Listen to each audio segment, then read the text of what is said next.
Cuando nosotros queremos ver la situación económica y financiera de una empresa, tenemos herramientas. Tenemos herramientas tradicionales y no tradicionales. Primero, comencemos con las tradicionales que de una u otra forma la hemos visto. La primera es pues el análisis vertical. ¿Y qué es el análisis vertical? Tal cual. Muestra la participación de una cuenta con respecto a un total. Así de simple, ¿no? O sea, es una simple división, piensen ustedes, ¿no? En esta sesión tenemos varones, tenemos damas. Si queremos saber cuántas damas, tenemos que dividir las damas entre el total, ¿no es cierto? Y lo multiplicamos por 100. Esa es la operación básica.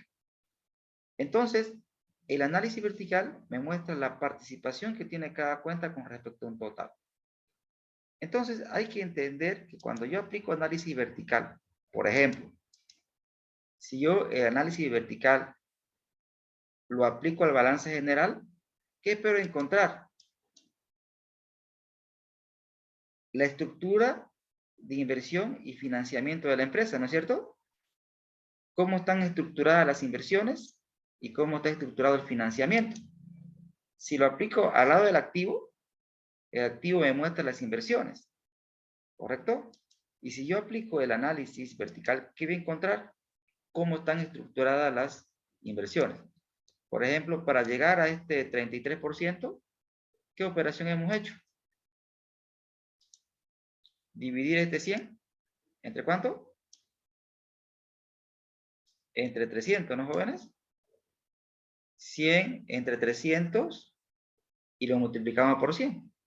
De esa manera llegamos a este 33%. Para obtener este 67%, lo propio. Esta parte que es 200 entre el total multiplicado por 100. Eso me muestra el análisis vertical. Ahora, ¿cómo debo interpretarlo, no?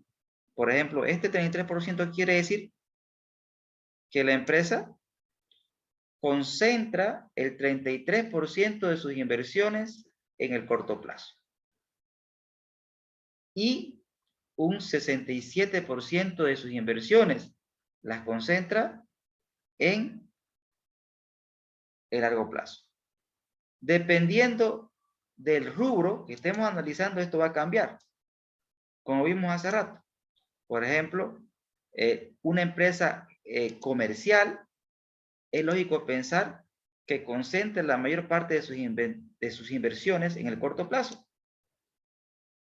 Una empresa comercial.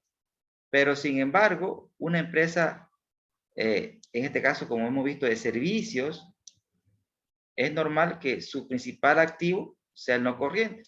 Es decir, la mayor parte se encuentra concentrado en activo no corriente. Entonces, la estructura de las inversiones ya me está diciendo de qué tipo de empresa estoy hablando, si es comercial, industrial, de servicios. Ahora, esto es si lo aplico al lado del activo. Voy a ver la estructura de mis inversiones. Y si lo aplico al otro lado, o sea, al lado del pasivo y patrimonio, estamos hablando del financiamiento. Entonces, cuando usted aplique análisis vertical al lado derecho, ¿qué es lo que usted espera encontrar? Lo que usted espera encontrar simplemente es cómo está estructurado el financiamiento de la empresa. En este caso particular, podemos decir que un 33, la empresa financia sus activos, financia esta inversión con un 33% de recursos externos y un 67% de recursos propios. Aquí ya podemos ver a simple vista que es una empresa que tiene un bajo nivel de deuda. También al ver un balance podemos ver la liquidez. ¿Y cómo vemos la liquidez? Vemos que el activo corriente es mayor que el pasivo corriente. Si ya estamos viendo que estamos ante una empresa líquida, puesto que lo que tengo en efectivo y lo que se va a convertir en efectivo es mayor a mi salida futura de efectivo. Estos 10 y estos 20. Entonces, estamos ante una empresa líquida. Entonces, con simplemente ver el balance que vemos en la estructura de inversión, financiamiento. Vemos si la empresa tiene un elevado nivel de deuda o un bajo nivel de deuda. También podemos ver si la empresa es líquida o no es líquida en el caso de que el activo corriente sea mayor que el pasivo corriente. Esto es simplemente con solamente ver, y esta herramienta es importante también porque me dice cuál es dónde la empresa concentra mayormente sus inversiones y cuál es mi fuente de financiamiento principal. Por ejemplo, en este caso del pasivo corriente, la principal fuente de financiamiento es bancaria, con préstamos a corto plazo, dentro del pasivo corriente, ¿no? Ahora, ¿se entendió, señores, qué es el análisis vertical y qué muestra? ¿Y cómo se calcula?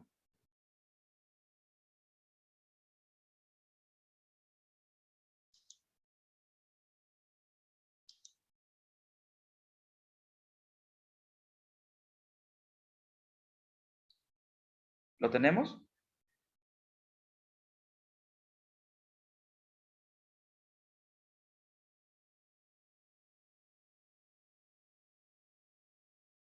¿Sigo en la clase? Sí, sí, se entiende, dice. Gracias. Sí.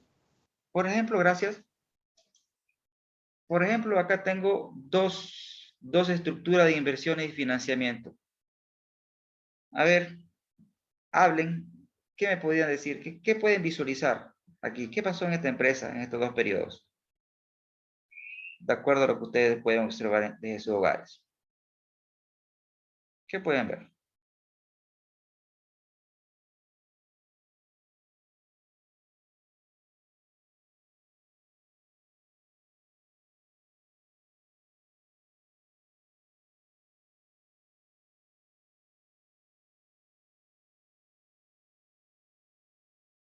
Se puede ver que aumentaron las inversiones a más largo plazo, como también su financiamiento a largo plazo también.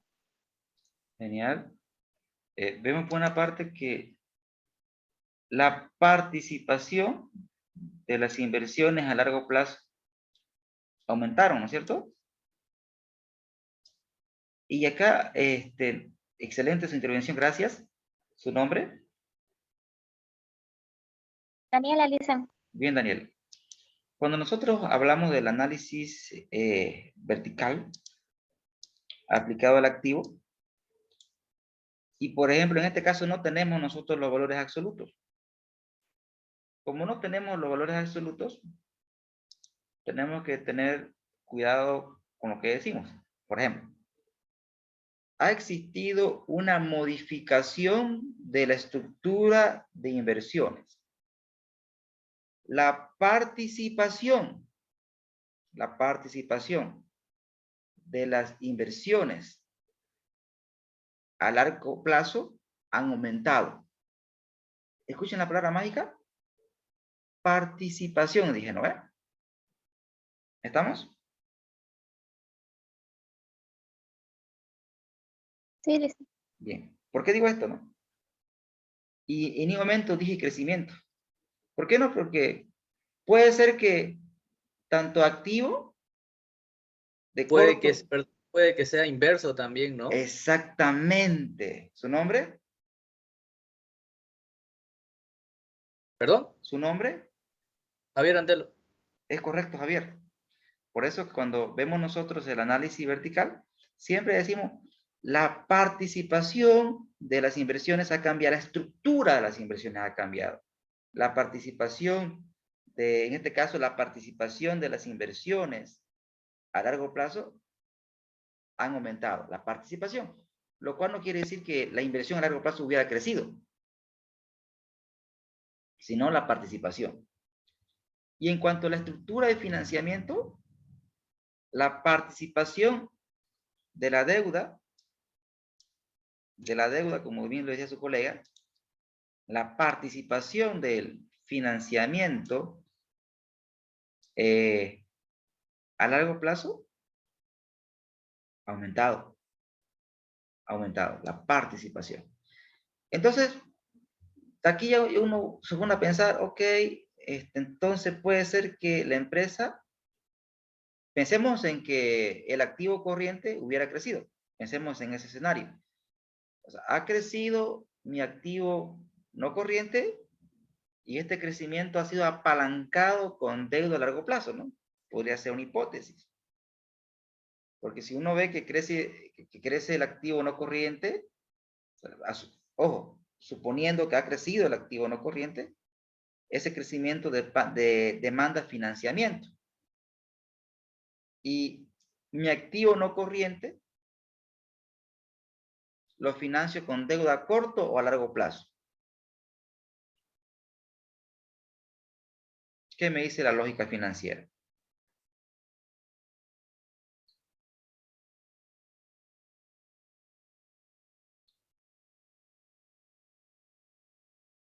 A largo plazo. A largo plazo, ¿no? A largo plazo, claro que sí. Y tiene pues una lógica, ¿no? Tiene una lógica de por qué largo plazo. Por ejemplo, si usted está comprando un vehículo, o sea, el destino del crédito es un vehículo para su empresa, entonces el crédito está asociado, el crédito que le van a dar, está asociado a la vida del activo, ¿no es cierto? Está asociado a la vida del activo. Entonces la vida del activo, en este caso es 5 años, la vida útil, 5 años va a funcionar bien el destino del crédito. Entonces, durante 5 años ese vehículo va a generar flujo y con esos flujos se tiene que pagar el crédito. Sin embargo, si yo quiero financiar, por ejemplo, mercadería, debe ser un financiamiento pues, de corto plazo, debo usar una línea de crédito, por ejemplo. ¿Por qué? Porque requiero financiamiento para comprar la mercadería y no tengo el efectivo ahora mismo. Utilizo dinero de mi línea de crédito, compro la mercadería, la vendo la mercadería y repongo el monto que ocupé en mi línea de crédito porque no tiene sentido pagar intereses, ¿no es cierto? En otra palabra, esta es la lógica financiera. El pago que usted hace de intereses, ¿sí?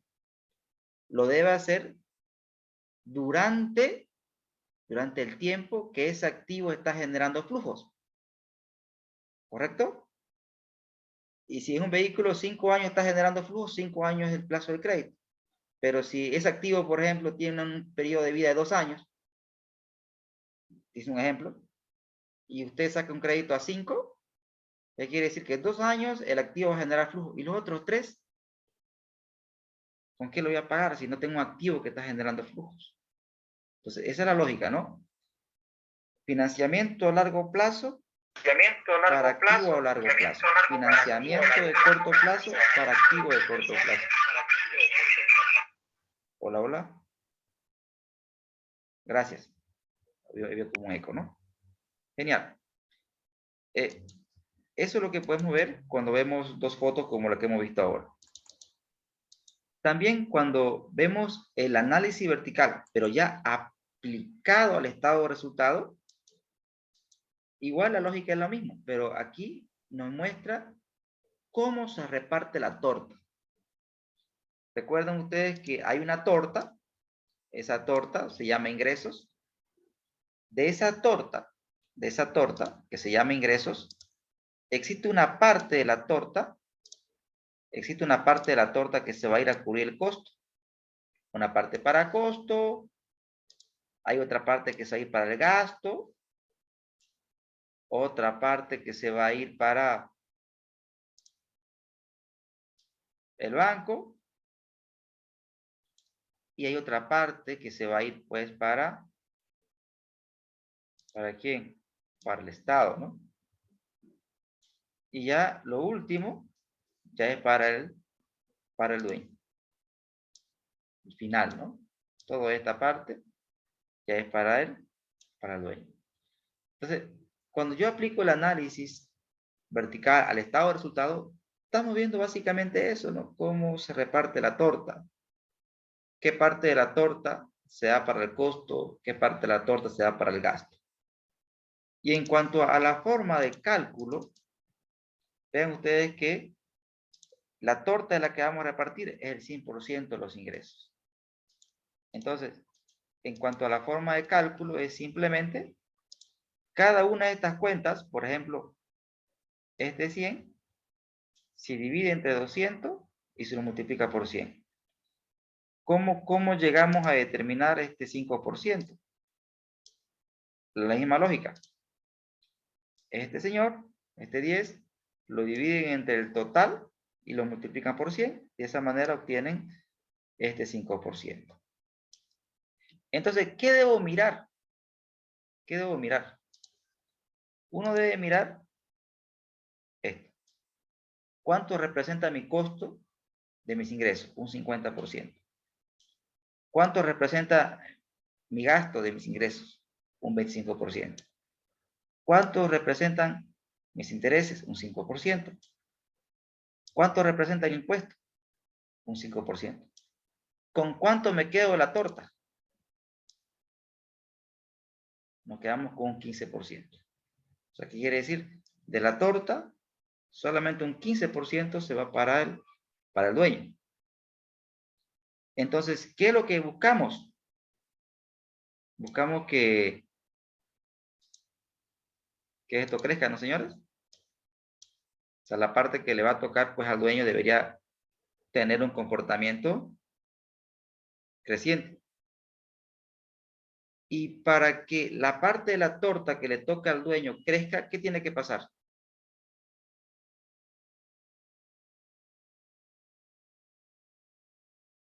Pregunto.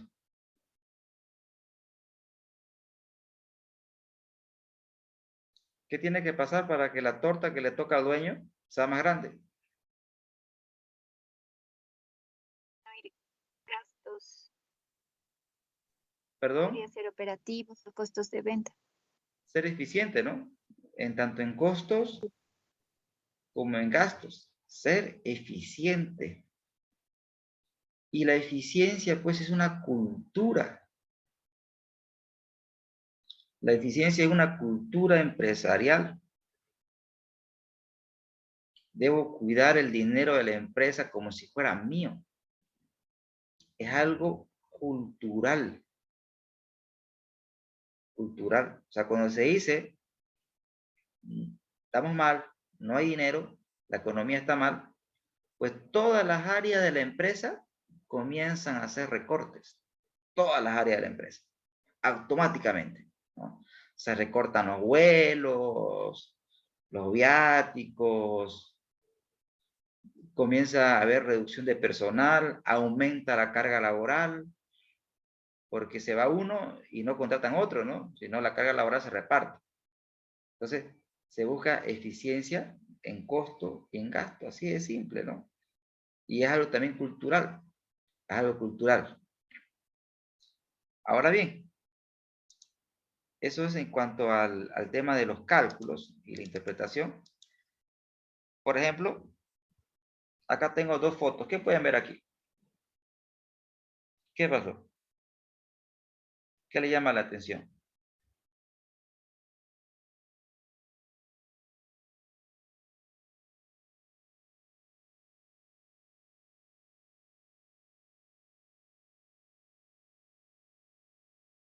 ¿Ven algo raro?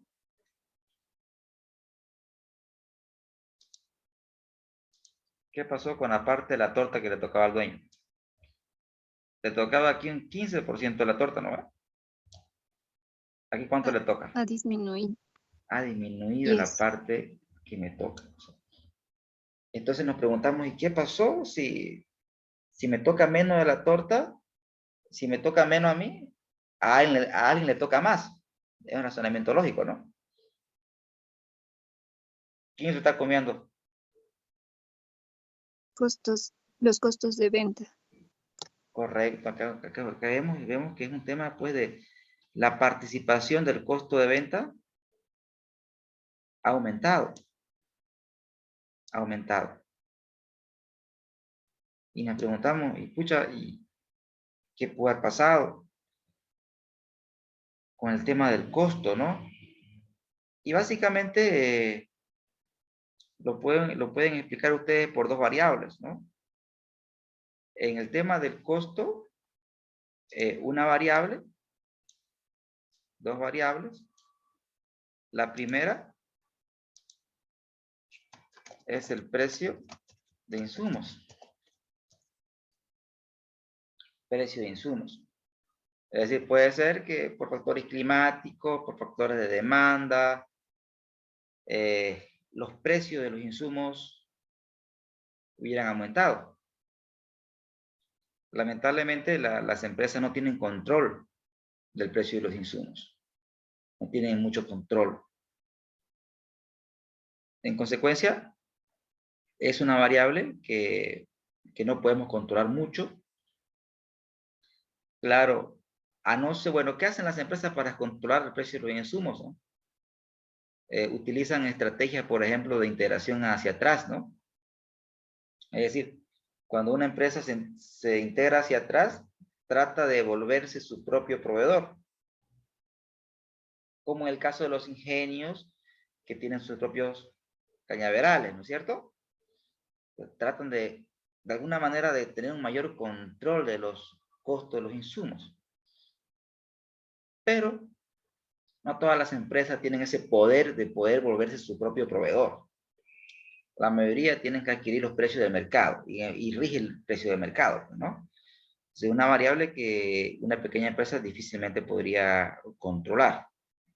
Ahora, otra variable que también afecta es la variable requerimiento. Requerimiento. Cuando hablamos nosotros de requerimiento, ¿de qué estamos hablando? Productividad. Productividad en la utilización de los insumos.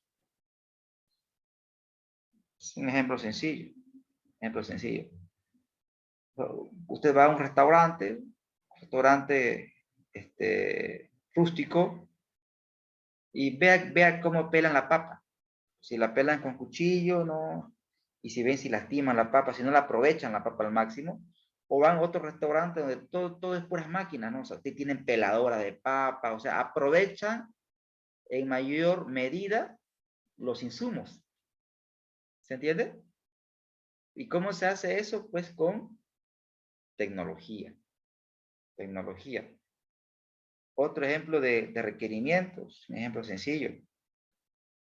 Un colega abrió una salteñería y en un principio trabajaba él con un horno hechizo. Un horno hechizo es un horno rudimentario, no sé si ustedes los conocen, pero el tema era que la salteña tiene pues que tener un nivel de cocción óptimo. ¿Y qué pasaba con este horno hechizo? Algunas salían pues doraditas, otras salían quemaditas. En síntesis generaba desperdicio. Entonces, no se utilizaban muy bien los insumos, se genera mucho desperdicio. Entonces, ¿cómo optimizo esto? Sencillo, se sacó un crédito, invirtió en horno tipo turbo, donde la cocción es uniforme y se eliminó el tema de los desperdicios. O sea, buscar eficiencia en el aprovechamiento de los insumos. También aquí va el tema de la parte de productividad laboral. Es decir, que el trabajador en el mismo tiempo genere más. ¿Y cómo logro productividad? Uno dirá, pucha capacitación, ¿no ve? Y sí, la capacitación ayuda. Pero pregunto yo a ustedes, ¿y si la gente no quiere trabajar? Por más que la capaciten, ¿van a cambiar? ¿Qué dicen ustedes?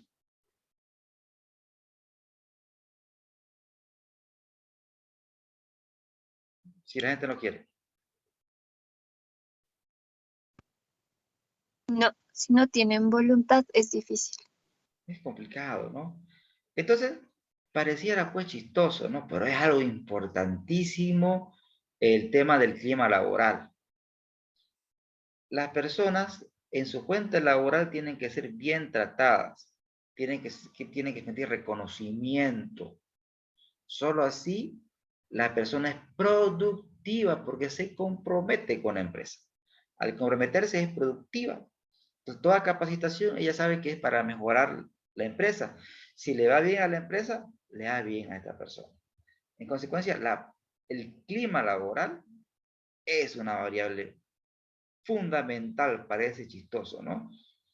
Pero sin embargo, si nos ponemos a pensar, todos ustedes, todos nosotros, la mayor parte de nuestra vida, o sea, la mayor parte efectiva de nuestra vida, ¿por qué digo efectiva? ¿No? Porque usted trabaja 8 horas en una empresa y está 8 horas o 9 horas, pero así está con los ojos abiertos, ¿no? Está concentrado, 8 horas. El resto del tiempo llega, pero estoy con mi hijo, el resto del tiempo, mentira. Hola, ¿cómo está Pito? Le da su besito, se sientan en el sofá, prende la tele. ¿Correcto? Están los hijos jugando, pero uno dice, estoy con mi hijo, pero no está con su hijo, usted está mirando la tele usted. Entonces, la mayor parte del tiempo efectivo, o sea, concentrado, generalmente lo tenemos en el trabajo. Y la pregunta es, si la mayor parte del tiempo la pasamos en el trabajo, pues deberíamos pasarla bien, ¿no es cierto? Debe haber un buen clima laboral. Entonces, eso ayuda al tema de la productividad y obviamente tiene un impacto en el tema de los costos, ¿no? Eso ayuda bastante. Ahora, ¿quedó claro? ¿Sí la explicación? ¿Sí? Señores, ¿estamos bien?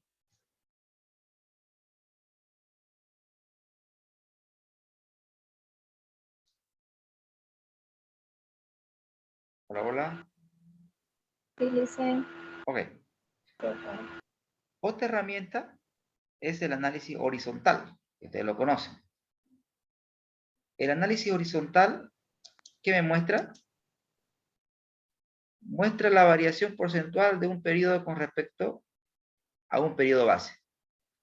Sencillo. Por ejemplo, si acá tienen ustedes los ingresos, ¿no? Vean de 2 periodos, 120, 150. Yo quiero ver cuánto crecieron mis ingresos. ¿Qué tengo que hacer? Bueno, crecieron un 25%, pero ¿cómo llegué a ese 25%? Fácil, ¿no? Periodo de estudio menos periodo base sobre el periodo base por 100. Y eso me da 25%. ¿Qué quiere decir?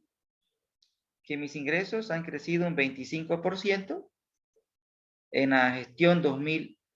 Bueno, acá hay un error, ¿no? Que debería ser gestión 2021. ¿Sí? Un error ahí. O sea, ha habido un crecimiento, ha existido un crecimiento del 25% de los ingresos en la gestión 2021 con respecto a la gestión 2020. Me muestra crecimientos. Bueno, me muestra variación, ¿no? En realidad, ¿no? Porque cuando digo variación es más genérico, ¿no? Variación quiere decir hacia arriba o hacia abajo. Entonces, la pregunta es, ¿el análisis horizontal para que sirva de utilidad?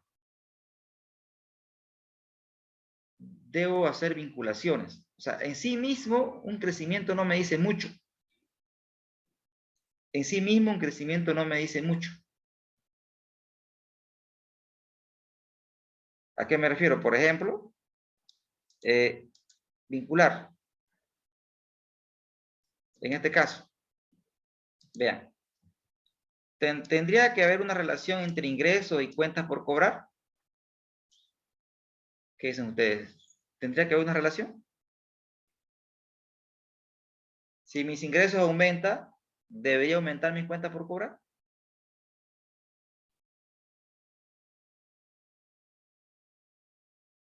¿Debería moverse en igual sentido? Es inverso, digamos, ¿no? O sea, si aumentan los ingresos, pues las cuentas por cobrar tendrían que disminuir. Puede darse, pues, ¿no? Pero puede darse también que sean dos iguales, digamos, los ingresos bajen y las cuentas por cobrar también bajen, digamos, eso se puede dar, creo yo. Genial. Dependiendo de la gestión de cobro de la empresa. Ok. Aumentemos algunos supuestos en el análisis. En el supuesto que la empresa tiene una política, o sea, venda al crédito, o sea, venda a crédito, sus ventas son a crédito, generalmente la mayor parte de sus ingresos son a crédito.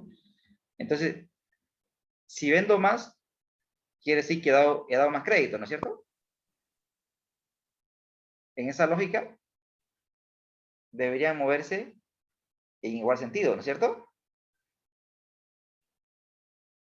Si mi política mía es vender a crédito, ¿correcto?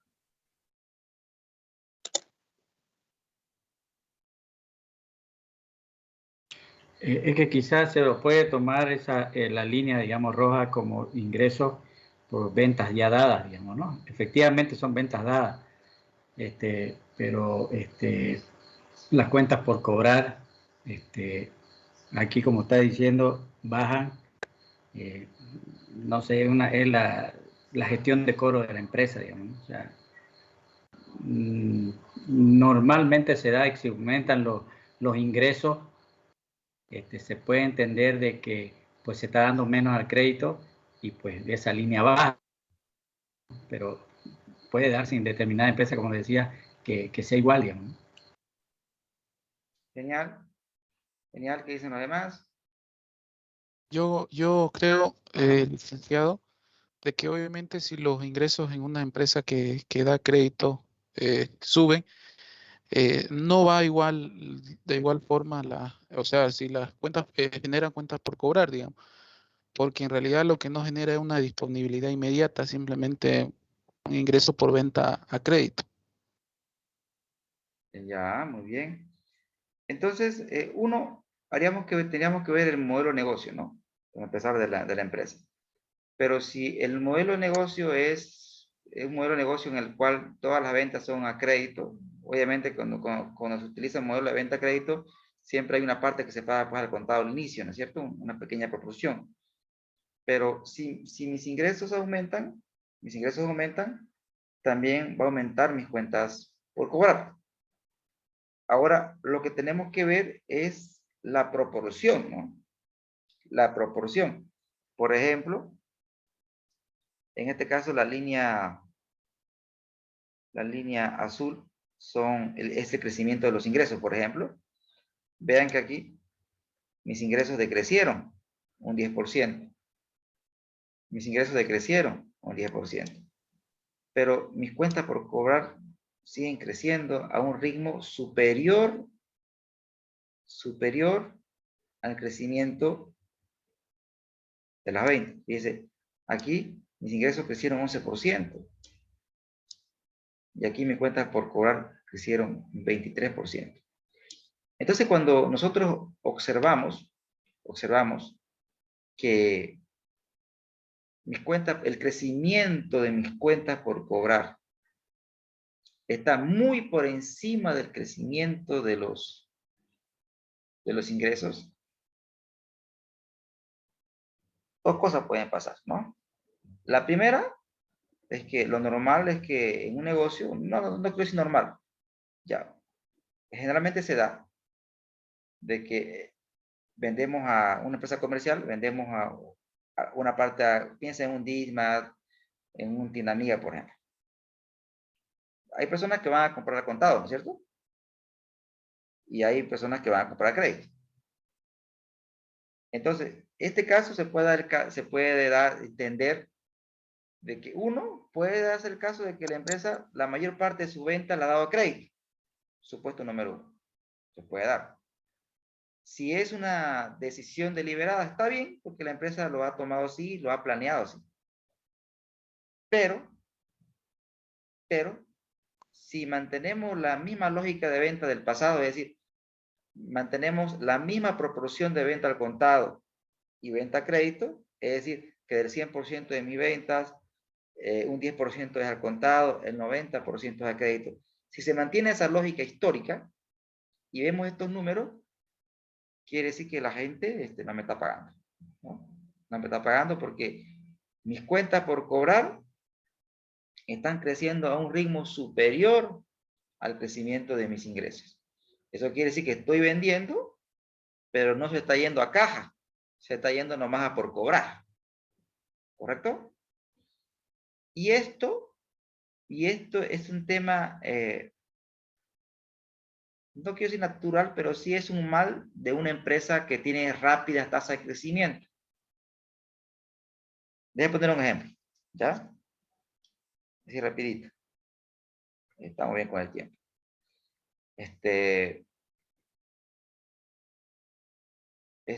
Una empresa que es muy conocida, no voy a dar el nombre, pero voy a explicar el modelo de negocio. Este señor trabajaba de profesión veterinario, trabajaba para una empresa, pero decidió independizarse, ¿no? Y el modelo de negocio que este señor usó era el modelo de iban de los grandes ganaderos y ofrecía insumos veterinarios, pero mira lo interesante, te daba los insumos veterinarios a crédito,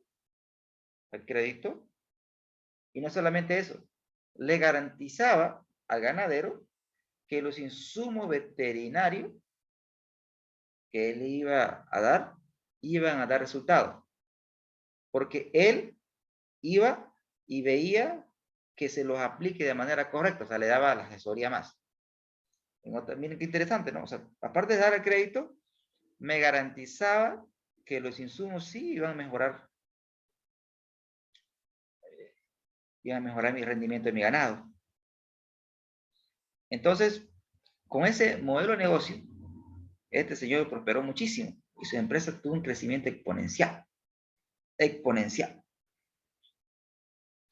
Pero, ¿qué pasaba? Como su política de venta era el crédito, y como él tenía buen flujo, porque así como él daba un lote a crédito, había otro ganadero que le pagaba, ¿sí? Y eran grandes sumas de dinero, ¿correcto? Con otras palabras, no se preocupaba de las cuentas por cobrar. ¿Cuándo se preocupó de las cuentas por cobrar? ¿No? Cuando ya vio el comportamiento histórico, ¿no? Vio el comportamiento histórico, y obviamente después de un análisis financiero, ¿no? Tuve la oportunidad yo de estar ahí, y las cuentas por cobrar pues ya hacían algo así de 30 millones de bolivianos, ¿no? Ya cuando tienes 30 millones de bolivianos por cobrar, medio que te preocupa, ¿no es cierto? Señores. Entonces, ¿qué pasaba? El hombre daba pues a crédito, pero no era del área empresarial, pues, ¿no es cierto? Así que daba crédito por confianza, por la cara del cliente, por lo conocido, pero él no tenía una política de crédito. No tenía un área de crédito. Usaba la teoría del ojímetro para crédito, pero obviamente grandes lotes ofrecía, ¿no es cierto? Entonces, ahí lo que se hizo fue implementar el área de crédito, donde se le sugirió, y él lo hizo, él puso el área de crédito, y lo que se hizo fue contratar a un oficial, un asesor de crédito de senior de Bancosol, y esta persona se fue a trabajar a la empresa, y fue la que desarrolló toda la tecnología crediticia, ¿no? ¿Correcto?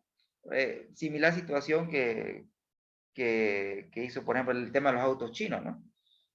Ellos no, el tema de crédito, ¿a quién vas a llamar para que te desarrolle el área de crédito? Definitivamente tienes que llamar a los bancos, porque ellos ya tienen una tecnología crediticia ya pues desarrollada, ¿no? Y si tu enfoque es un cliente como el cliente de Bancosol, o es un cliente de Bancosol, porque estos autos chinos tienen ese enfoque, ¿no? Tipo de clientes. Entonces, ¿qué han hecho ellos? Contratar asesores de crédito que manejan la tecnología crediticia y son los que han desarrollado el modelo de negocio en tema de crédito, ¿no? Entonces, fíjense ustedes que el no contar con una política de crédito, o el hecho de contarla, pero no hacerle seguimiento, puede matar caja. Puede matar caja. Otro ejemplo, sí, pequeñísimo este. Este es un caso, se llama la empresa, bueno, lo voy a decir porque es chiquitita, ¿no? Aya Homes, ¿no? Igual, en este caso el tema era que los dueños no paraban, y a toda la fuerza de ventas se le pagaba por comisión, y ellos vendían productos a las construcciones, como estaba el boom de las construcciones, ellos se dedicaban a vender todo lo que es, ¿qué puedo decir? Telas, ¿no? Todo lo que es tela que se requiere pues, en las nuevas construcciones, ¿no?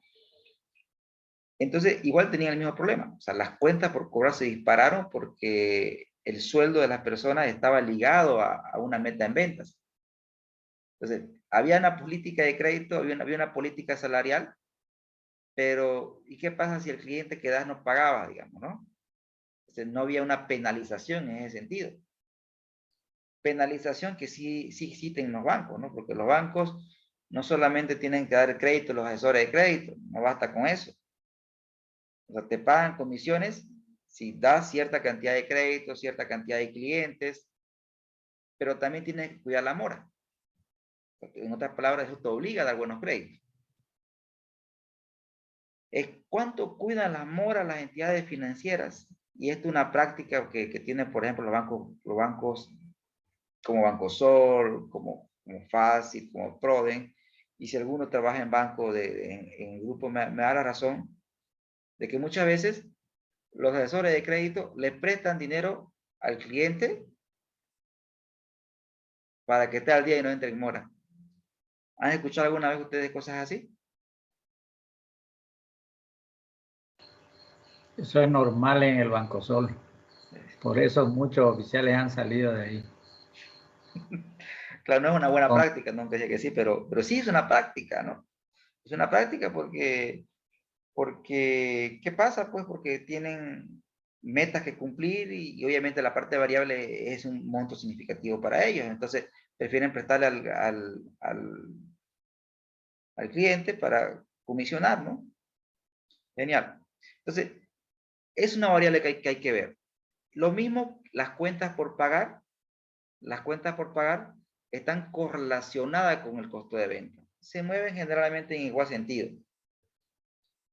Ahora, lo que hay que ver es si mis cuentas por pagar crecen más que mi costo de venta. Si mis cuentas por pagar crecen más que mi costo de venta, dos cosas, ¿no? O estoy negociando, o he negociado mejores condiciones de crédito, es decir, que mi proveedor antes me daba a un mes, ahora me da a 2 meses. Eso es espectacular, digamos, ¿no? Si he negociado más plazo de pago.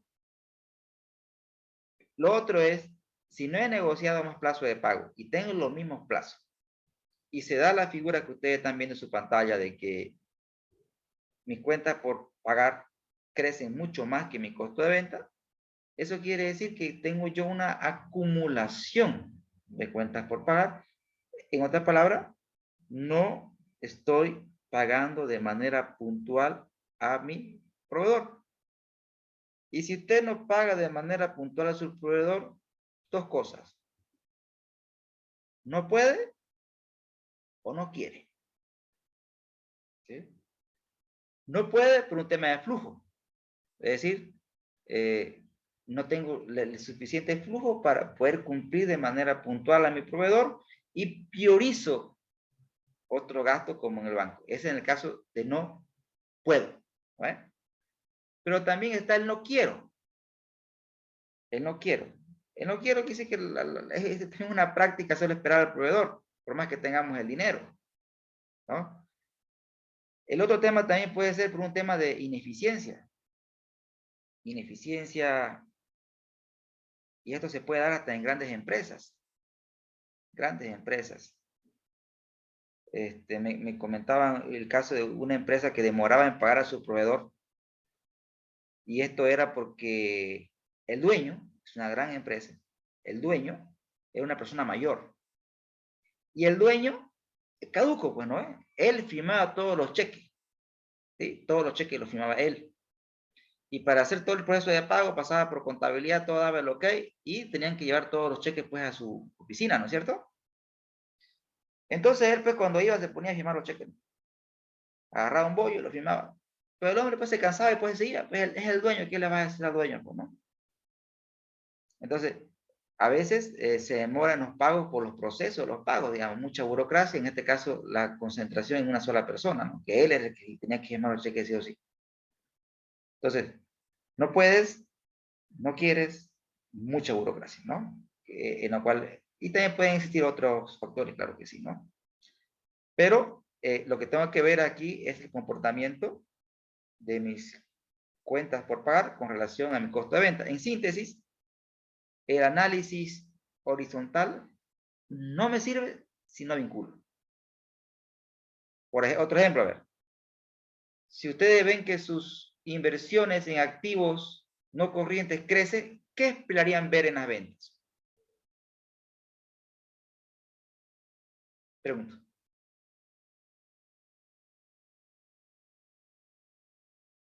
Si mis inversiones en activo no corriente aumentan, ¿qué debería esperar en mis ingresos? ¿Que aumenten, que bajen? ¿Qué dicen ustedes?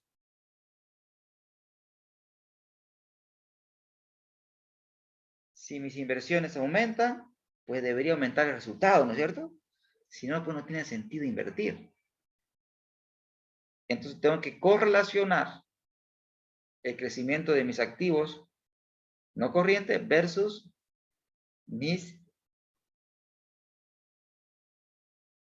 ingresos. Otro ejemplo, si los intereses crecen,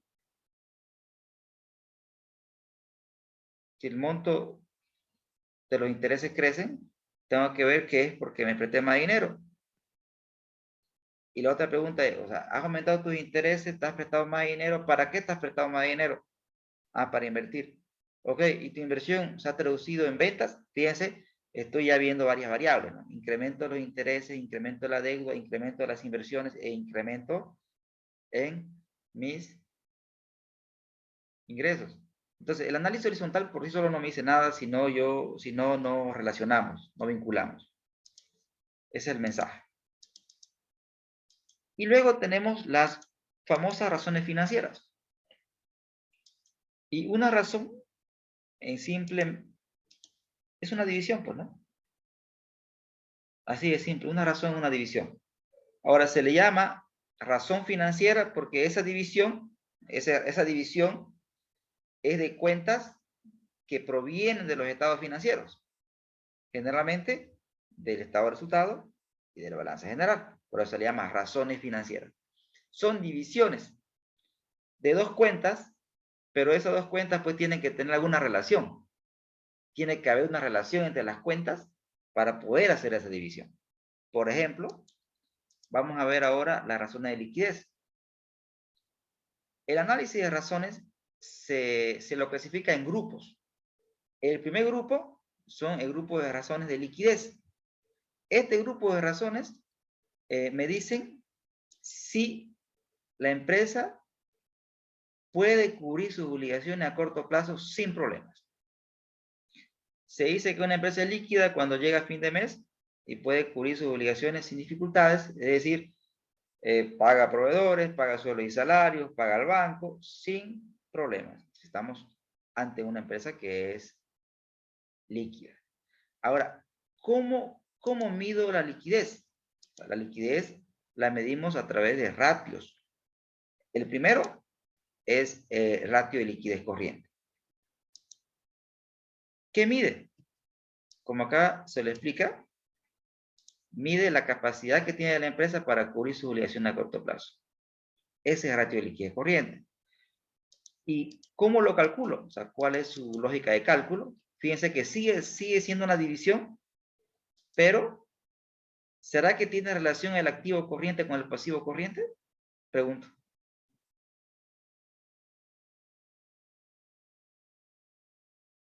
¿O no tiene nada de relación?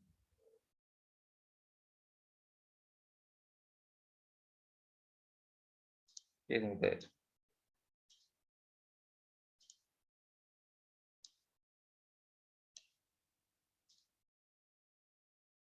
¿Tendrán relación estos señores?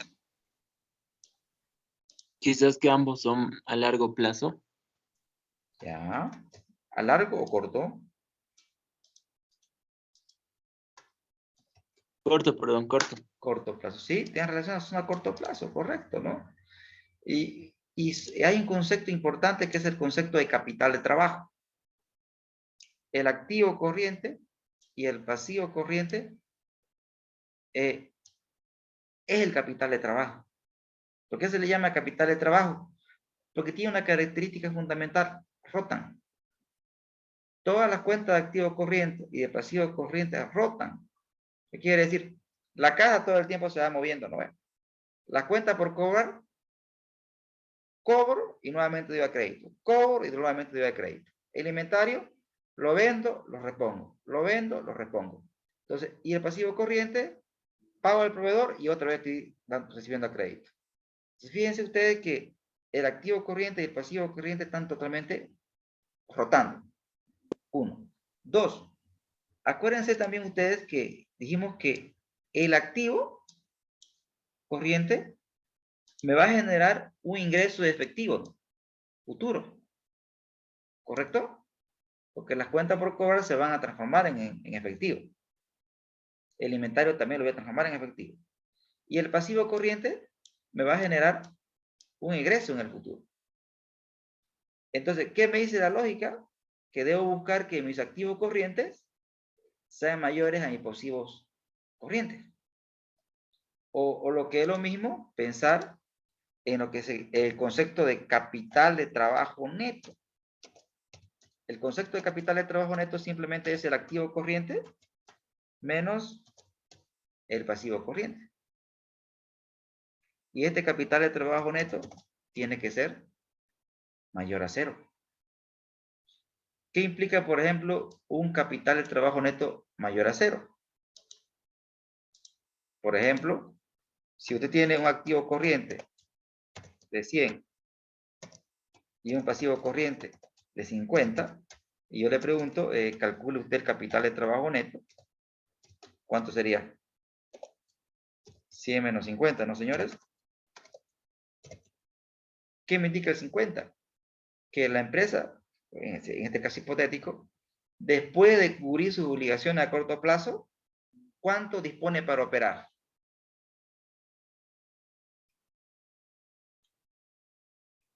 Acá le voy a poner 60 y acá 40 para que no sea igual ahí. Después de pagar sus obligaciones a corto plazo, dispone de bolivianos 40 para operar. Entonces, si el capital de trabajo es positivo, entonces decimos que la empresa es líquida.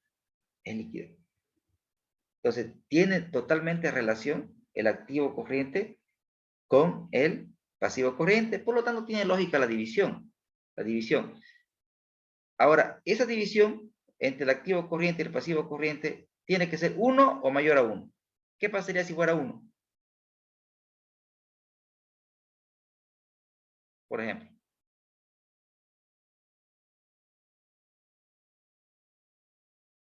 Si fuera 1, ¿qué significaría?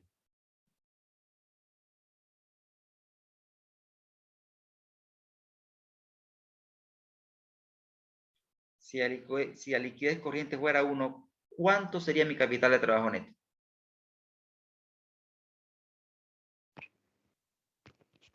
0. 0, totalmente, ¿no?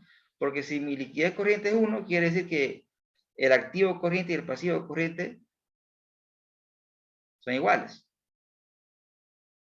Ahora, ¿una empresa con liquidez corriente igual a 1 existe? Claro que sí. La anterior sesión les hablé de esta empresa grande tecnológica, ¿no? Liquidez corriente cercana a 1. O sea, es una empresa líquida, pero vive al límite. O sea, siempre está expuesta a un elevado riesgo de liquidez. Si tenemos una liquidez corriente cercana a 1, la empresa está expuesta a un elevado riesgo de liquidez. ¿A qué me voy? Que si, por ejemplo, lo mínimo que puede llegar a ser la liquidez es 1. Ahora, si nos apegamos a 1,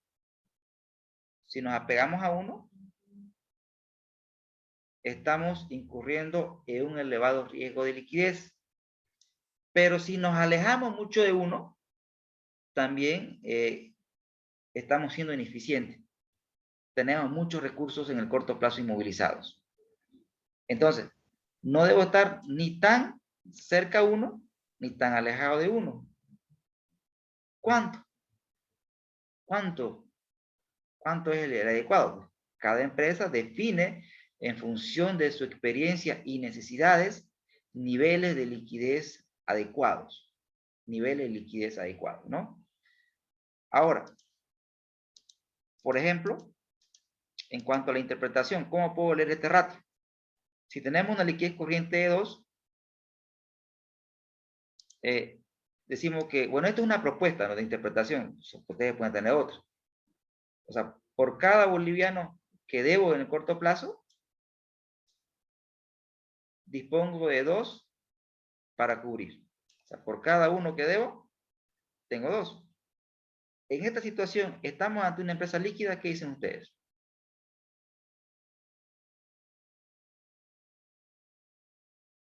¿Sí o no?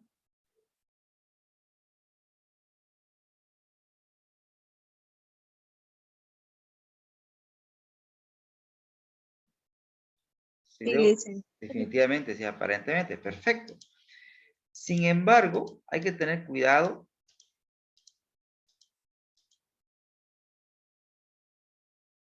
Es decir, como les expliqué en la clase anterior, una liquidez corriente de 2, sí, es líquida la empresa, pero hay que tener cuidado con los calces. ¿Qué quiere decir los calces? Usted puede tener una liquidez corriente de 2, pero ¿qué pasa si, por ejemplo, si usted tiene por pagar, usted va a pagar dentro de 10 días y usted va a cobrar dentro de 25?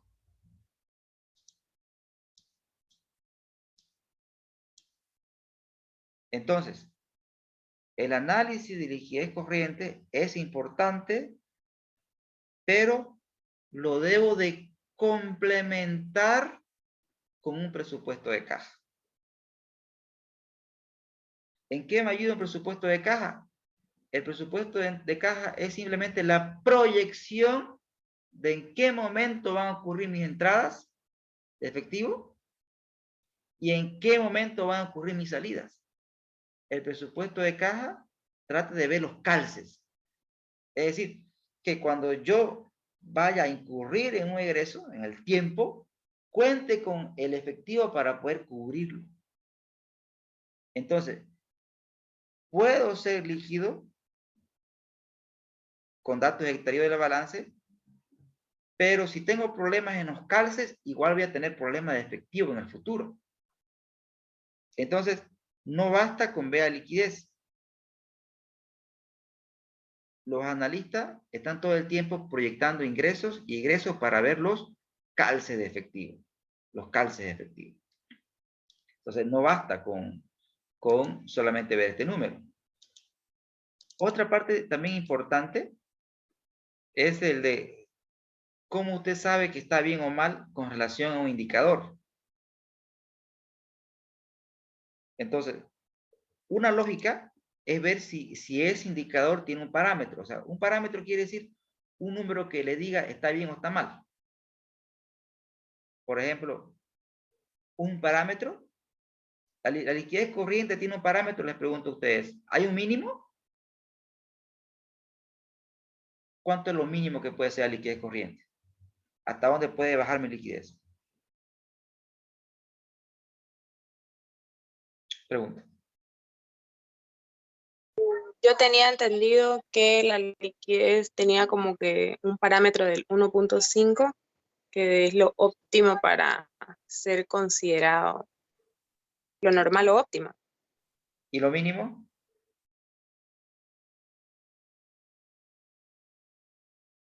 ¿Hasta dónde podría bajar mi liquidez? Hasta 1, ¿no es cierto?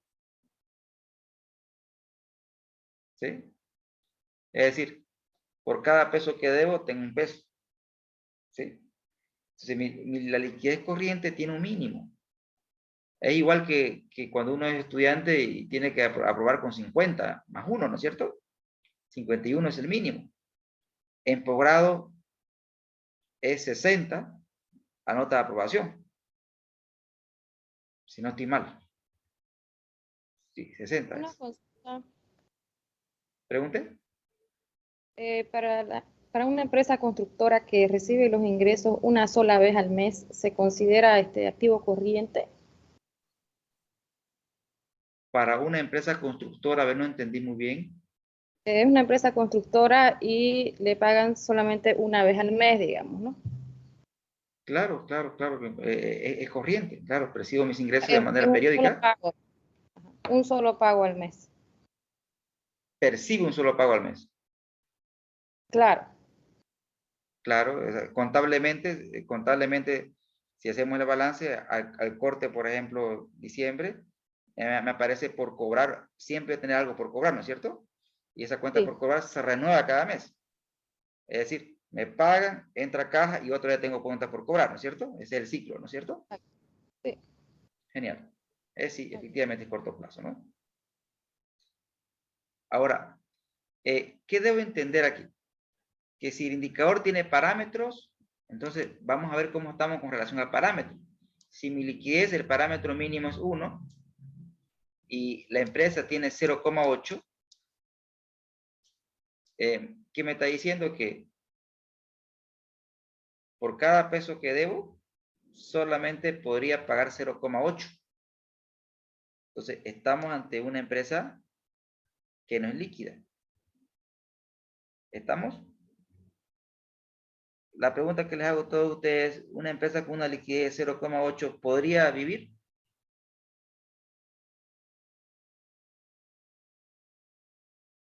No, porque va a estar endeudado. ¿Sí? Complicado, ¿no es cierto?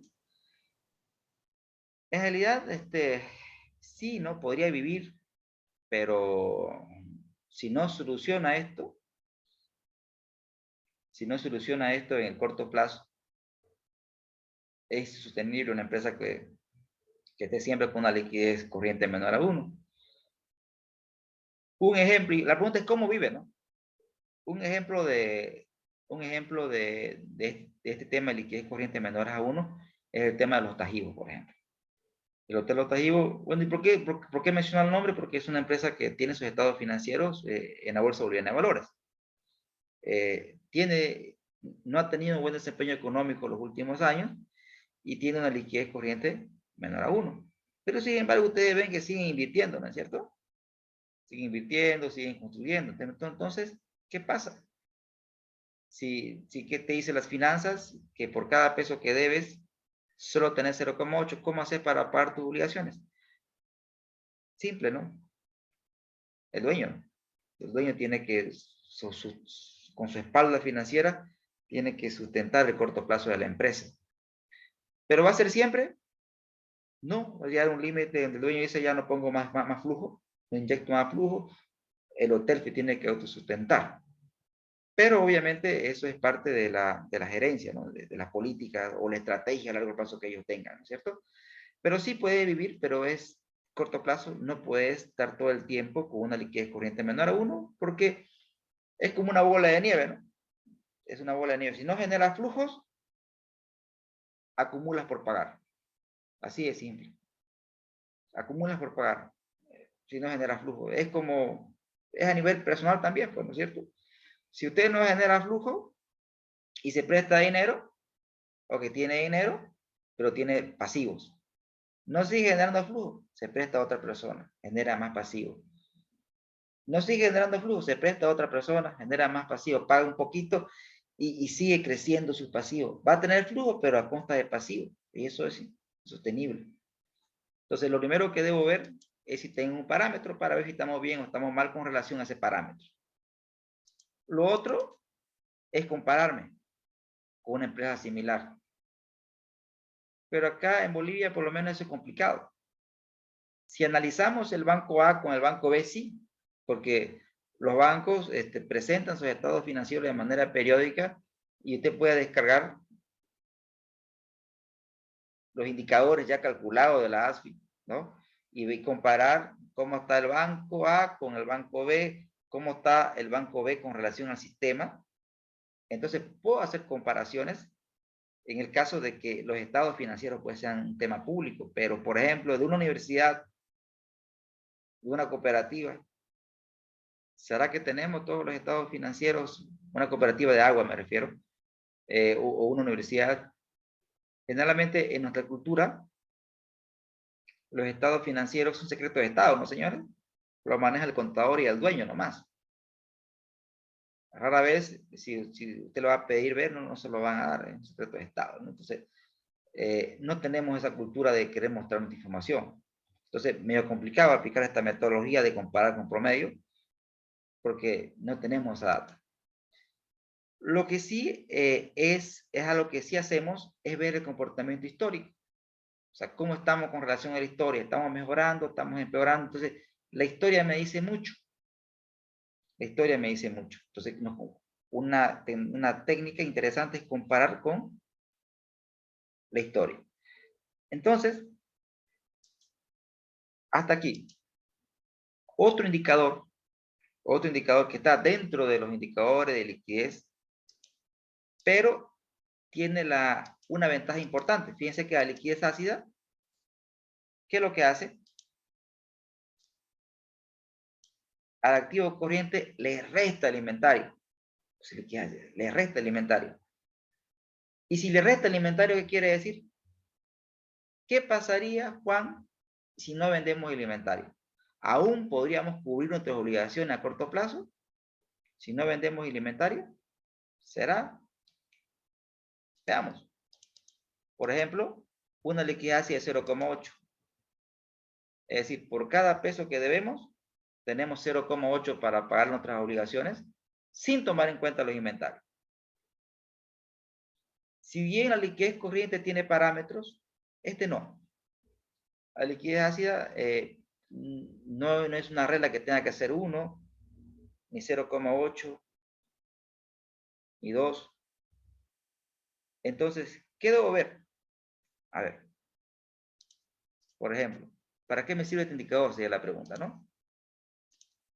Si yo, por ejemplo, les doy a ustedes un periodo 1, un periodo 2, y vemos esto, ¿no? Liquidez corriente acá 1,2 y aquí 1,5. Pregunto, ¿hemos mejorado nuestra posición de liquidez? ¿Qué pueden ver ustedes ahí? ¿Sí o no? Sí, claro, somos más líquidos, ¿no? Pero si usted me calcula la liquidez ácida, y aquí teníamos 1, y acá tenemos 0,4. ¿Qué podemos decir? ¿Qué está pasando en esta empresa? Si ustedes ven en sus ratios.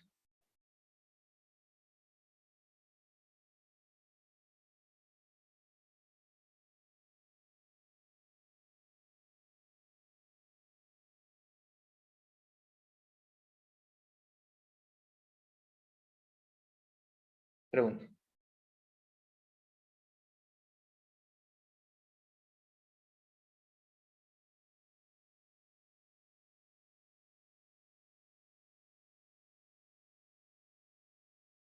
¿Hemos mejorado la posición de liquidez? Sí, claro, pero dependemos mucho del inventario, ¿no? El inventario está teniendo más importancia. Está teniendo más importancia. Entonces, ¿hemos mejorado nuestra posición de liquidez? Sí, pero hemos aumentado el riesgo de incumplimiento. Escúcheme lo que he dicho. Hemos aumentado nuestra liquidez y nuestra posición de liquidez, pero con un mayor riesgo de cumplimiento. ¿Por qué digo esto? Porque si no vendemos el inventario, por cada peso que debemos solamente pagaríamos 0,4. Entonces, lo normal que estos se muevan es en igual dirección.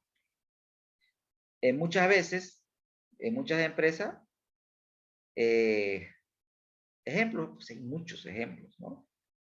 Muchos ejemplos del tema alimentario, es importantísimo el tema alimentario. ¿Y por qué se puede dar esto? ¿Por qué se puede dar esto? Generalmente se da también en empresas pequeñas. En 2 minutos le doy un ejemplo. Una fábrica de aguas. Una fábrica de esa que vende agua embotellada, que hay muchas, ¿no es cierto? Familiar. El dueño la familia es dueña de surtidores y la clásica es que toma, hijito, pone tu empresa, ¿no? O sea, y le dieron plata al hijo, se casó el hijo puso una fábrica de agua. Pero al joven, caduco, le gustaba que todo el tiempo esté produciendo, así, contrató, como siempre, una empresa familiar, contratas a la familia. Y a él le gustaba que en producción todo el mundo esté trabajando, esté sin hacer, que nadie esté sin hacer nada. Entonces producción me producía, que daba miedo, ¿no? Y el departamento comercial, bien, bien ahí felices, ellos tenían sueldo fijo, no hacían gestión de ventas. Entonces, situación similar. O sea, su liquidez ácida tenía un comportamiento descendente. O sea, ¿qué estaba pasando? El inventario cada vez era más pesado. El inventario era más pesado. ¿Y por qué el inventario era más pesado?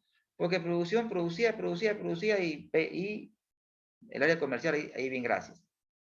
Entonces, ahí ese es un tema cuando no existe una vinculación entre el área de producción y el área comercial.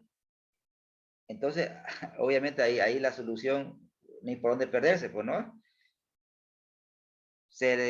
A la parte de ventas, ahora va a tener un sueldo fijo, una variable, se zonificó, o sea, cada uno tenía su zona, se estableció metas, pues ahora ya cambió la cosa. Pero ahí se dieron cuenta también que teníamos muchas personas, ¿no? Y obviamente se tuvo que votar a muchas personas al área de producción.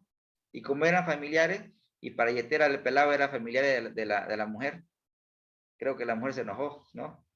¿Qué habrá hecho? Me imagino que habrá dormido una semana fuera de su casa, ¿no? Porque le voten a ver al cuñado, complicado, ¿no es cierto? Pero son cosas que se tienen que hacer, pues, ¿no? Para que el negocio funcione. Ahora, un modelo diferente, por ejemplo, es el modelo de batebol, por ejemplo. Ahí son geniales, ahí la producción de baterías, ¿no?, está vinculada al requerimiento del mercado, ¿no? Entonces, en ese entonces, estas empresas cuando producen con una lógica de mercado, siempre buscan niveles de inventario bajos, porque lo que llega se va, más o menos es la lógica. ¿Me expliqué, señores? ¿Se entiende?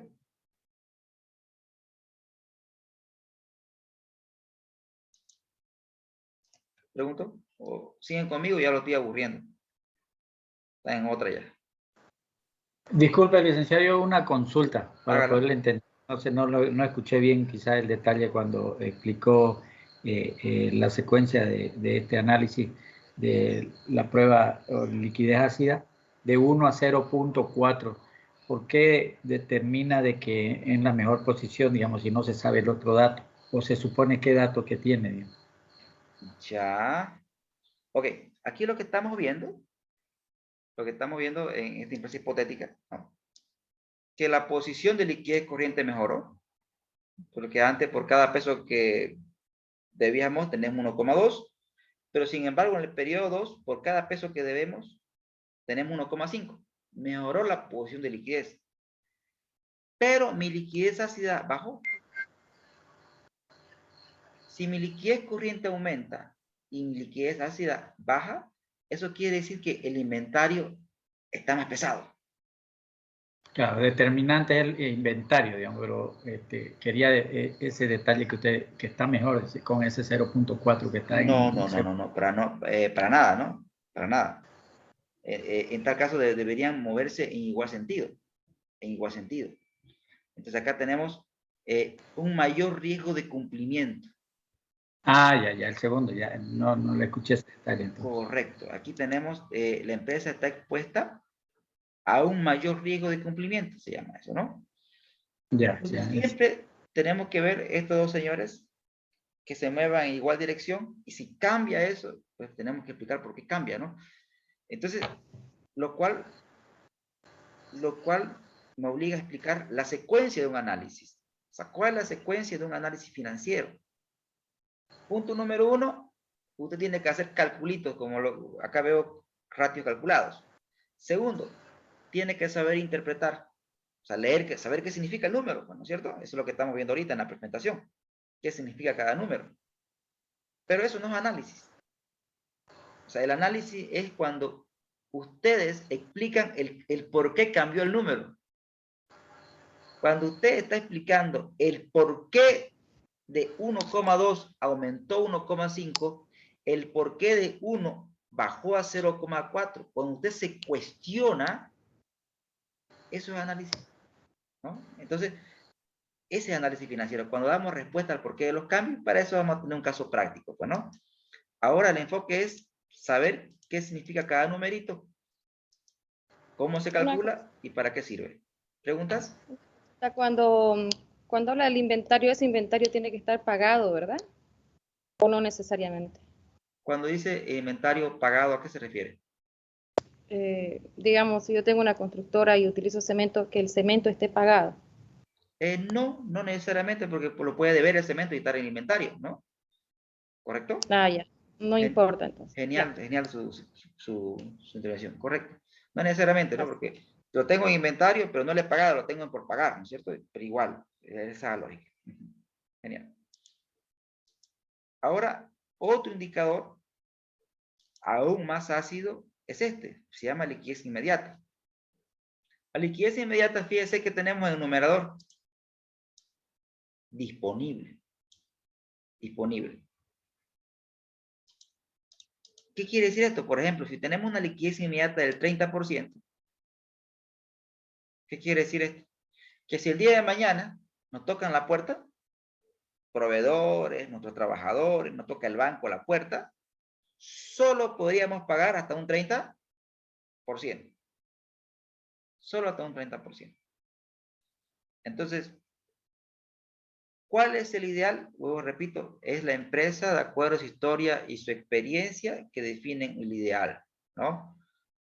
Ejemplo, esta empresa de la cual les hablo, ella tenía una liquidez inmediata entre 5 y 15. Entre 5 y 15 era su liquidez inmediata histórica, ¿no? Entonces, ¿eso qué me lleva a pensar? Que entre 5 y 15 esta empresa tolera ese nivel de liquidez inmediata. Los bancos están entre 25 y 35, su liquidez inmediata. Entonces, esos son los rangos que ellos, no que ellos han establecido, sino les hablo del comportamiento histórico. Entonces, ¿cuál es la liquidez inmediata? Tenemos que ver la historia y ver tendencias. Si la liquidez inmediata tiene un comportamiento decreciente, ¿qué me indica eso?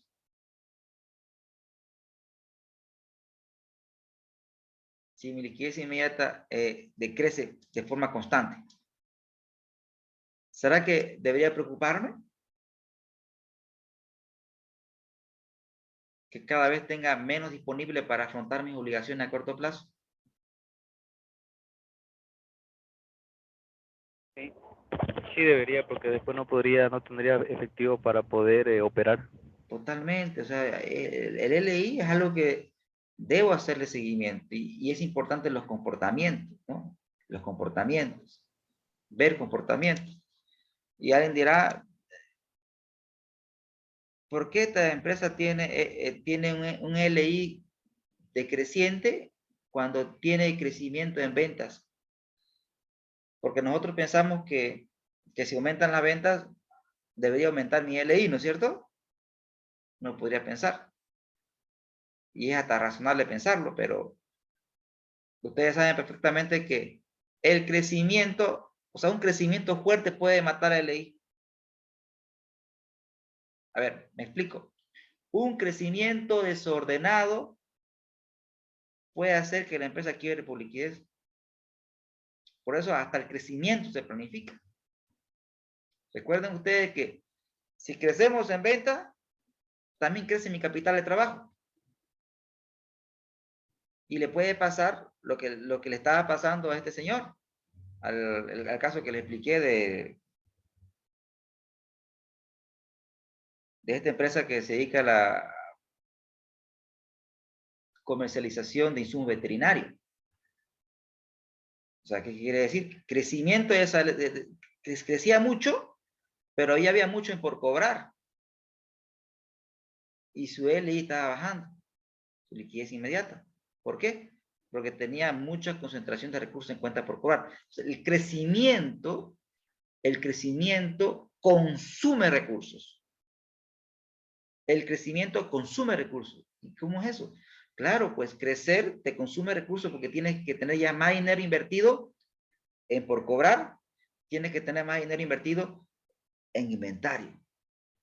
Y eso te obliga a que te apalanques más con tus proveedores. Y si tus proveedores no te dan más crédito o más plazo de crédito, pues tienes que ya buscar alternativas de apalancamiento como línea de crédito, como lo hacen algunas empresas. Pero si no tengo acceso a línea de crédito, entonces no puedo tener un crecimiento desordenado. Hasta el crecimiento se planifica. Crecer consume recursos. Y una empresa crece con financiamiento interno, pero crece más con financiamiento externo, porque el crecimiento tiene que ser apalancado. Entonces, esto lo vamos a ver cuando veamos la última unidad, cuando hagamos una proyección de los estados financieros, se van a dar cuenta ustedes que cómo el crecimiento consume recursos. Pero lo vamos a ver mediante un caso práctico, ¿no? Bien. Entonces, cuando vemos nosotros las razones de liquidez, tenemos que terminar todo esto diciendo, ¿es líquida o no es líquida la empresa? ¿Es líquida o no es líquida? Ok, la empresa tiene un comportamiento decreciente en el nivel de liquidez debido a esto, entonces recomendamos. Entonces tenemos que llegar a hacer recomendaciones de mejora, propuestas de mejora.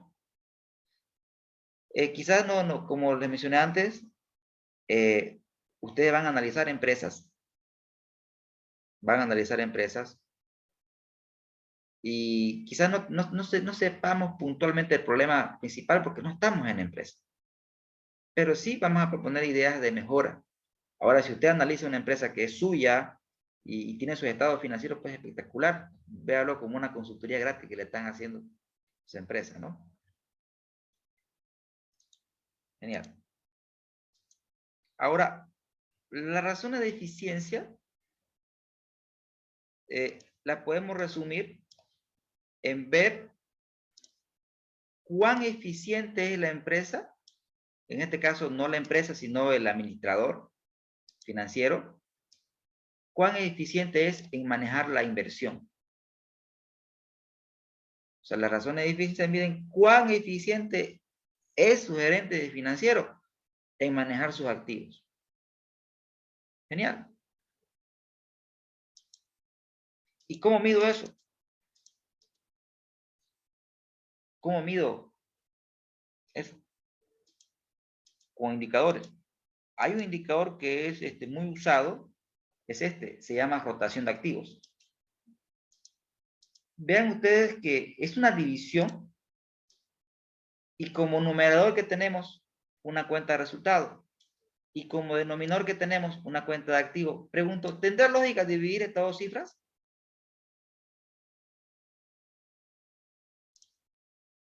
¿Qué dicen ustedes? ¿Tendrá lógica financiera?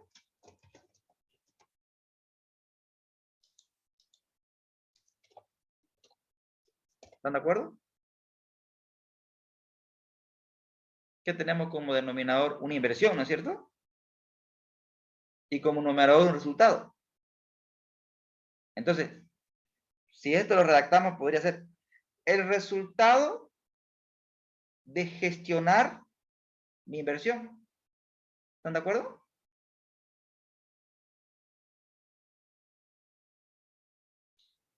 Señores, ¿qué se espera de este indicador? ¿Comportamiento creciente o decreciente? ¿Qué esperamos? El creciente, ¿no? Totalmente. O sea, Creciente. Totalmente, ¿no? O sea, en otra palabra, hacer más con menos, ¿no es cierto? Porque las empresas que buscan ser austeros en la inversión. Pregunto, ¿una acumulación exagerada en por cobrar afecta mi rotación de activos? sea, muchos recursos invertidos por cobrar, ¿afecta a mi rotación?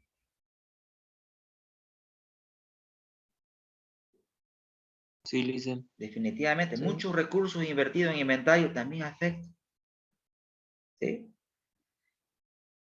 Es importante, activos, tener muchos activos improductivos, ¿afecta la rotación?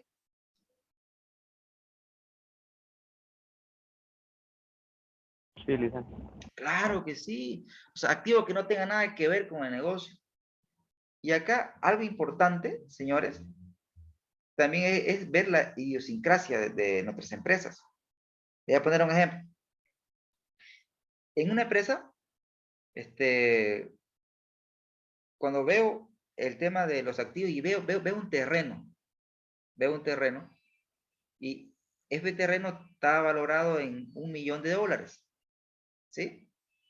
Pero no tenía nada que ver con la empresa. Nada que ver. Entonces, cuando le pregunto, ¿qué fue? Digamos, no, que el dueño vio una oportunidad de negocio y compró un terreno y lo tienen en Gorda. ¿Estamos hasta ahí?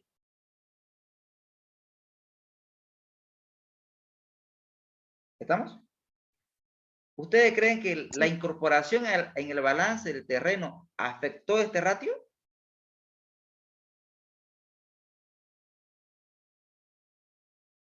Porque incrementó tu activo muy fuertemente y bajó tu rotación. Entonces uno podría decir, es ineficiencia, pues, porque estás incorporando a tus inversiones activos no productivos. Ahí no termina la película. Sigo con la película. ¿Y por qué no lo venden? Ah, es que ya no puedo venderlo porque es precisamente una garantía para que nos den nuestra línea de crédito. ¿Se entiende? Ya no lo pueden liquidar porque es una garantía para el tema de la línea de crédito. Así lo maneja el banco. Entonces, en otras palabras, nuestra idiosincrasia empresarial también puede distorsionar estos indicadores. Entonces, la idea fundamental es que tengamos activos productivos, niveles bajos por cobrar, niveles bajos de inventario e inversión en activo no corriente, pero que tengan relación pues con el negocio. Separar personas de empresa, ¿no? Sí, que muchas veces existe esa distorsión. Y esas distorsiones que son decisiones personales se ven reflejadas en el tema de los indicadores y si no conocemos el por qué, podemos llegar a un mal análisis. En cuanto a la interpretación, fíjense que es bien sencilla. Es por cada boliviano que invierto, ese boliviano que invierto en mis activos me devuelve 2 pesos o 2 bolivianos en ventas. Y desde luego, debemos buscar que este indicador aumente. Pero cuando hacemos el análisis, hay que tener cuidado, mucho cuidado. ¿A qué me refiero cuidado? Por ejemplo, periodo 1, periodo 2. Rotación de activos. Acá teníamos 2, 1,5. A ver, usted no sabe nada más. Empieza a hacer hipótesis. ¿Qué pudo haber pasado? ¿Mejoró o no la eficiencia de esta empresa? Señores. De 2 a 1,5. ¿Qué pasó con la rotación? Bajó.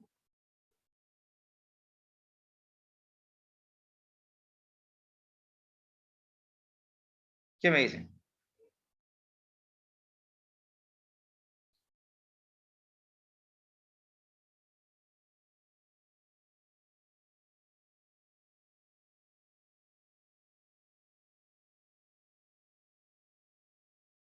No sabemos nada más, ¿no? Así que plantee esa hipótesis. ¿Cómo podríamos explicar esto? Una caída en la rotación de los activos.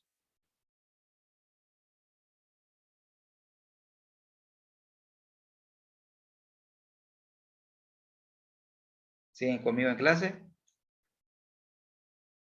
Ya están cansados. Sí, dicen. Pues es como no hay mucha información, puede ser, dicen, tanto que las ventas en MIOIO o también hayan aumentado los activos, ¿no? Correcto. Entonces, ya lo aumento. Las ventas han crecido. Le doy ese dato. Si las ventas han crecido, ¿qué quiere? Si las ventas crecen y mi rotación baja, ¿qué me indica eso?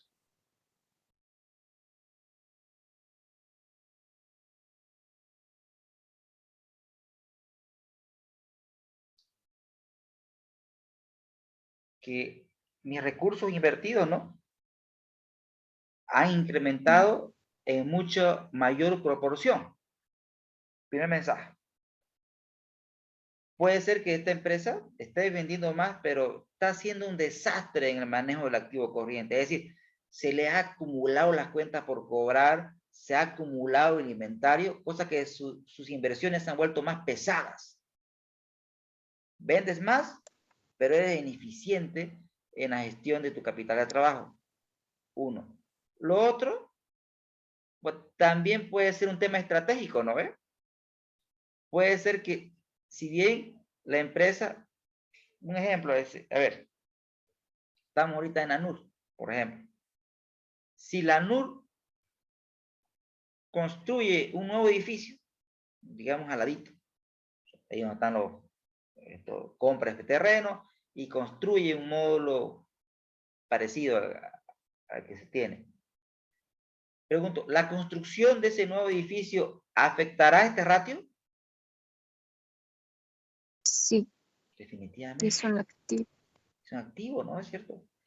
Pero ¿será que si lo construyo, a ver, imaginemos que lo construyamos en 6 meses, está listo para ocupar, ¿será que lo vamos a llenar pues en un año? ¿Será que vamos a ocupar a 100% las instalaciones en un año? Difícil, ¿no, señores? Entonces, tenemos que ver si esto se debe a un tema estratégico. ¿Qué quiere decir un tema estratégico? Una inversión fuerte cuyos resultados no se han materializado en el corto plazo. Pero sí, seguramente en el transcurso del tiempo, el nuevo activo va a ser ocupado cada vez en mayor proporción y obviamente ya este ratio se revierte. En conclusión, no es tan matemático, ¿no? O sea, no es tan matemático. ¿A qué me refiero? Si este ratio baja, somos los peores. Si este ratio aumenta, somos los mejores. Tenemos que hacer un análisis de por qué bajó o por qué subió para ver si realmente somos eficientes o somos ineficientes en la gestión de los activos. Este ratio es tremendamente importante, ¿no? Otro ratio que también son importantes es el periodo promedio de cobro. Es decir, cada cuánto en promedio recupero mis cuentas por cobrar. Y ahí tenemos la formulita de cálculo. Este ratio se mide en días. Por ejemplo, si me diera 60 días, quiere decir que la empresa recupera en promedio o tarda en recuperar sus ventas a crédito 60 días. ¿Qué es lo que espera una empresa con este indicador? Que baje, que se mantenga, que suba. ¿Qué buscamos en finanzas?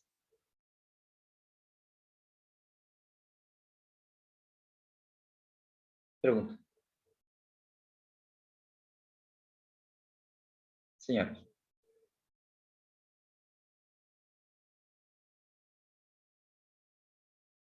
¿Buscamos cobrar más rápido?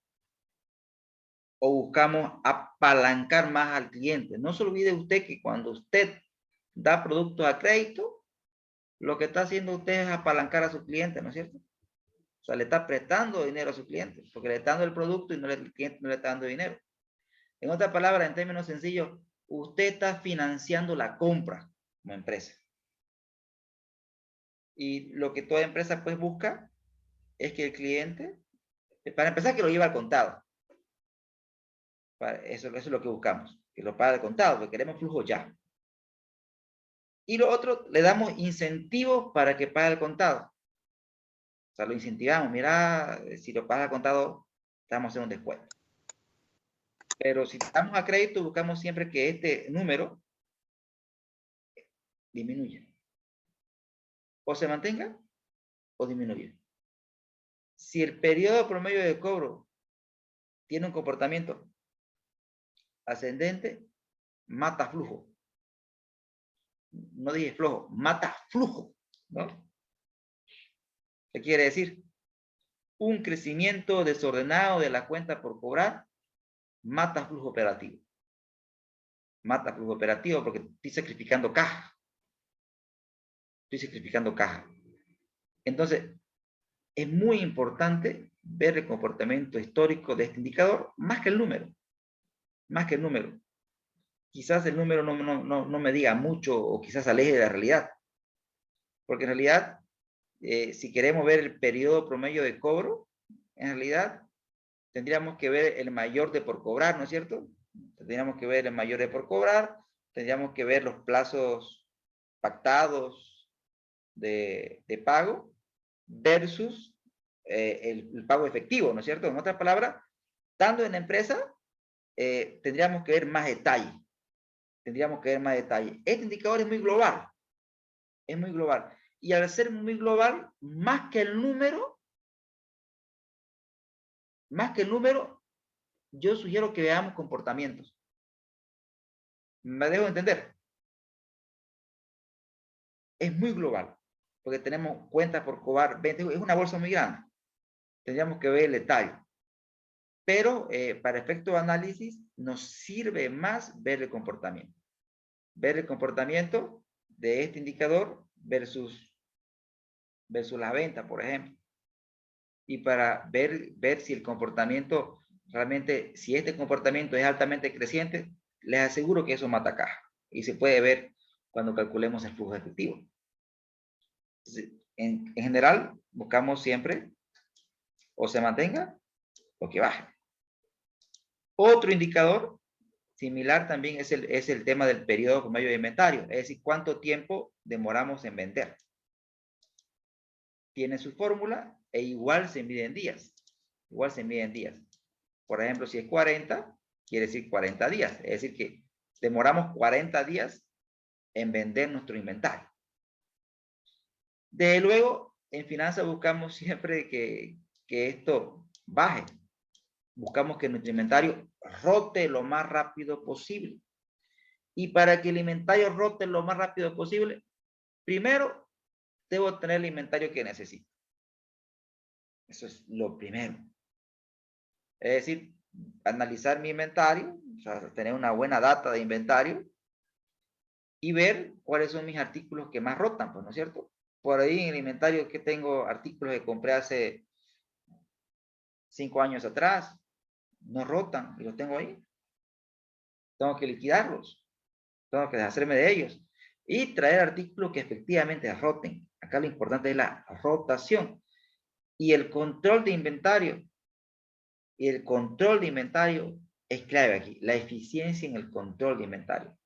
Es decir, tener en mi monitor realmente lo que está en físico. O sea, tener en mi sistema lo que está en físico.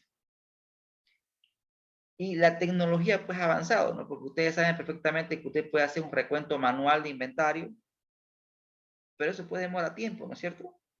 Lo otro es con la maquinita, también lleva su tiempo, pero también ahorita se está poniendo de moda el tema de utilización de radiofrecuencia, ¿no es cierto? Radiofrecuencia, es decir, usar tarjetas, esto se ve mucho también en prendas, en tiendas grandes, donde cada prenda tiene una etiqueta electrónica. Una etiqueta electrónica. Y con un lector portátil yo hago y leí todo el inventario que tenía en tienda, todo el inventario que tenía en almacén interno, porque las tiendas tienen un almacén lo que ustedes ven, tienen un almacén interno y también tienen un almacén central. Entonces, con tecnología RFID, nosotros podemos tener, monitorear constantemente qué tenemos, sin necesidad de un recuento físico. ¿Y eso qué me permite? Pues muchas cosas, ver qué productos rotan más, qué productos no rotan, dónde está la prenda. Entonces, también me permite establecer, por ejemplo, ventas en línea, ¿no, señores? Si usted sabe qué tiene, dónde lo tiene, entonces puede ofrecer sus productos en línea, ¿no? Mira, tal prenda está en tal tienda, está en otra, mira, no tenemos esta prenda. O sea, el tema de la gestión de inventario es importante para que este indicador sea lo más pequeño posible. Y también tenemos el tema del periodo promedio de pago. Acá está el tema de la negociación con los proveedores.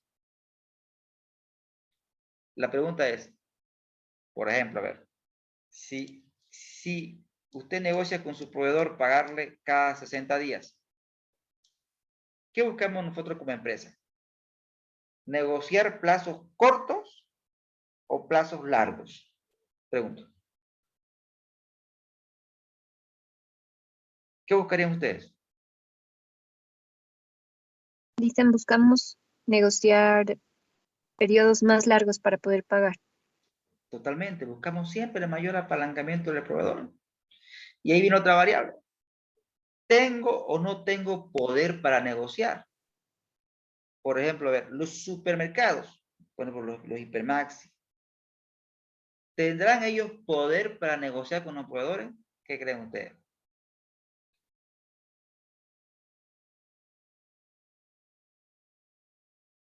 Hacen lo que quieren con el proveedor, ¿no?